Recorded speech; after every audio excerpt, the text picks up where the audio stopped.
In this presentation, I'm going to go over the definition of a game and all its constituent parts. What is a game? A game is an interaction between individuals in which the outcome depends on both individuals' choices and actions. And this is the key thing.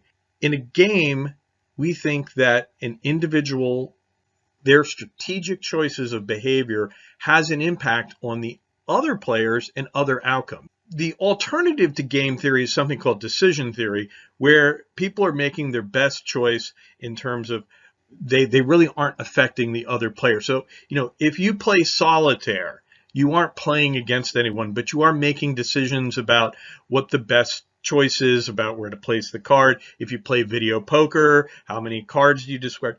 But you don't have another player. In a game, you have another player, and you know that your actions are going to be anticipated by that other person. And so the essence of a game is that both players' strategy choices affect the outcome. Now, the parts of a game, obviously, 2 or more rational actors, and these are actors that are acting purposively to get the best possible outcome, and they choose among available strategies. So yes, the next part are the strategies. We like to say, okay, what are the actions available to actors? And usually we're modeling them, creating some kind of stylization of reality, maybe a simplification of it, but we are saying, okay, what are the actions available to the actors? Then, of course, we have outcomes.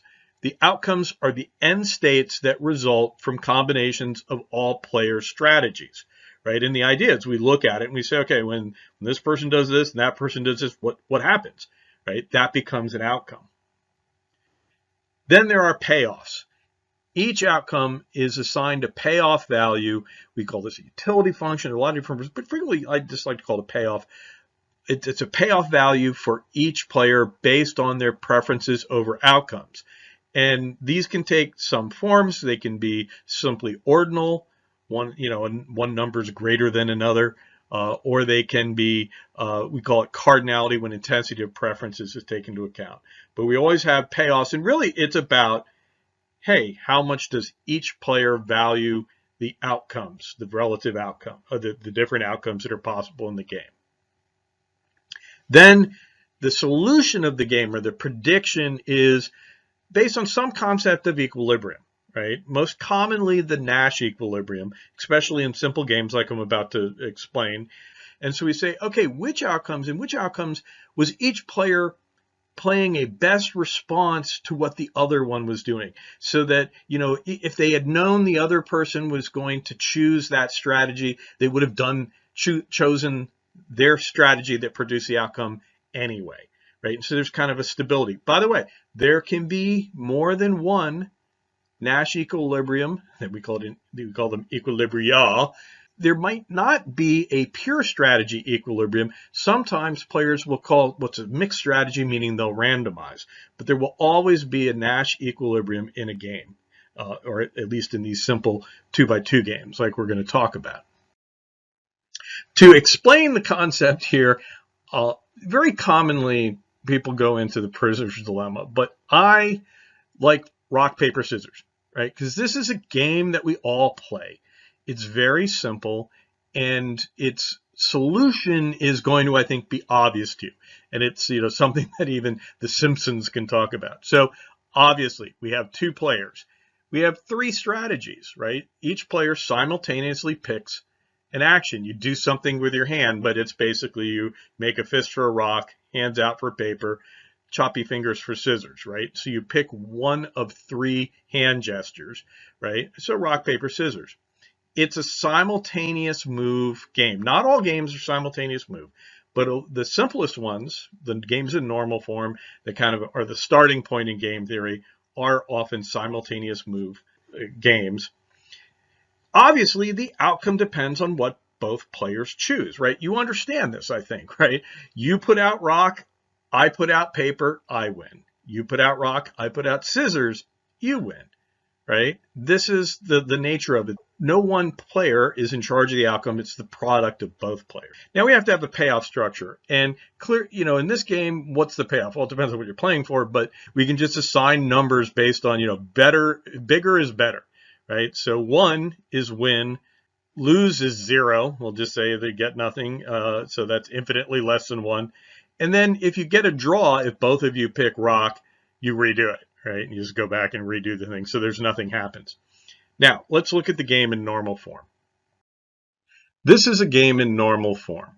Fairly straightforward, and basically we have player 1 here, and player 1, I called the player 1 because in the cells, that's the number that comes first in the payoffs, but I get ahead of myself. Player 1, or row, is picking which row, right? So each row here represents player 1's strategy choices. So if we look here, the first row is rock. That's player 1 picking rock. Second row, player 1 picks paper. Third row, player 1 picks scissors. Okay, this should make sense. The columns now, if we look at the columns, each column is player 2 picking a strategy, right? So this first column here is player 2 picks rock, and this one's player 2 picks paper, player 2 picks scissors. And that should make, okay. And then we have, in each cell, we have payoffs, right? And so each cell represents, first of all, each cell represents an outcome. This first cell here on the diagonal is when both players pick rock. What happens when both players pick rock? Nothing, right? And so it's a dash dash, right? No outcome, you replay the game. And in fact, all the cells in the diagonal have that quality, right? So we're not going to worry about them too much anymore. Then this next one here is player 1 picks rock, player 2 picks paper.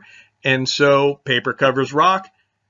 Player 1 loses, player 2 wins, right? Because player 2, that's the paper column, right? So the pair of payoffs is 0, 1. 0 for player 1, and this is the thing I like to call that player 1. But by convention, whoever is picking among the rows go first. Okay, that's all there is to it. That's the arbitrariness thing that goes into all of these things. Whatever the players are called, right? Sometimes the players will be, be Taiwan and China, or it'll be Roe. I've seen Roy and Colin, right? Isn't that cute for instead of row and column? Anyway, the point is that the payoffs inside tell each outcome, each cell is an outcome, and inside we have an ordered pair that represents the payoffs. Now, how do we solve this? Okay, the prediction is a Nash equilibrium. What is the outcome in which both players' strategy choices are a best response to each other, right? And so what you do in general to solve one of these things, you just arbitrarily start say, okay, let's just pick a spot. Player 1 picks rock. And so we restrict our attention to the first row, and we are now going to ask, what is player 2's best response? And to do that, to analyze that, we just simply ignore the first number. We look at the second number in the ordered pairs, right? So there's a dash here, a 1 here, and a 0 here. What's the biggest number? Captain Obvious, right? It's right here. So paper is the best response. If we look, it's at the highest number, right? So that's how it's simple, right? And that's, I guess, math because we're using numbers, but you understand this, right? That's why I'm using this example. If you played rock, paper, scissors, you understand this. So the thing is, though, to find the equilibrium, we've only looked at part of it. We've only said, okay, suppose player 1 picks rock, then what's player 2's best response to pick paper?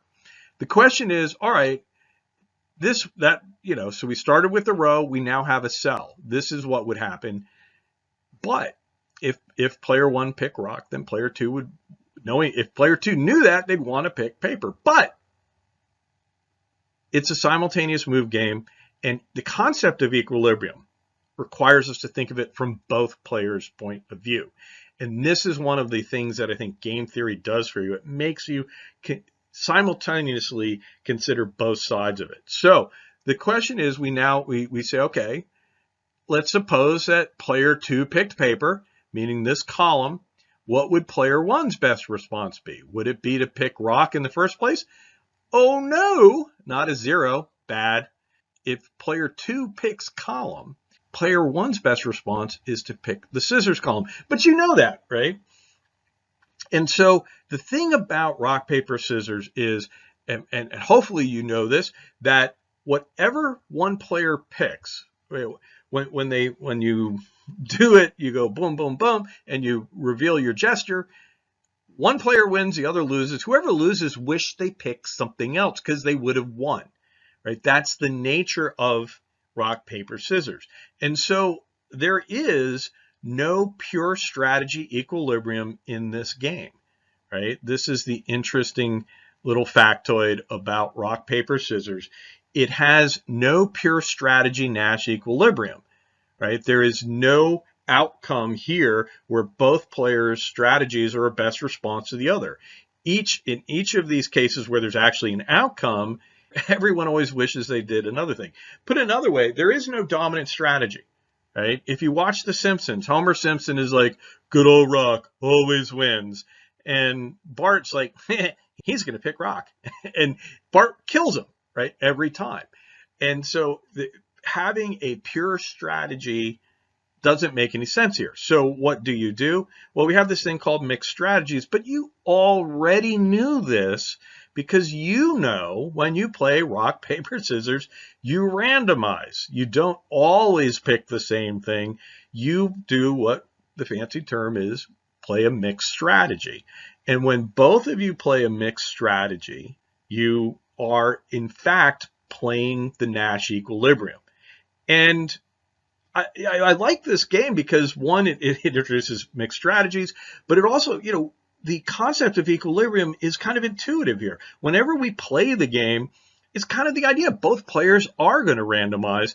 It's a way of flipping a coin when you don't have one, right? It's a way of randomly selecting things because both players' best response is to randomize and to randomize evenly.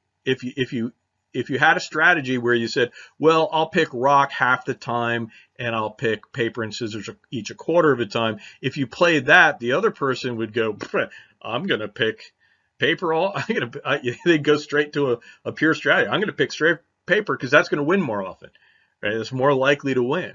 And so only a strategy, the only equilibrium here is when both players play a mixed strategy with equal weight to each strategy choice. And that's exactly how we use the game. So this is the point of the game to be random.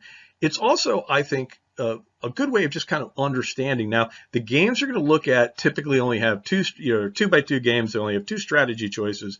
They do often have pure strategy equilibrium or equilibria in the game of chicken.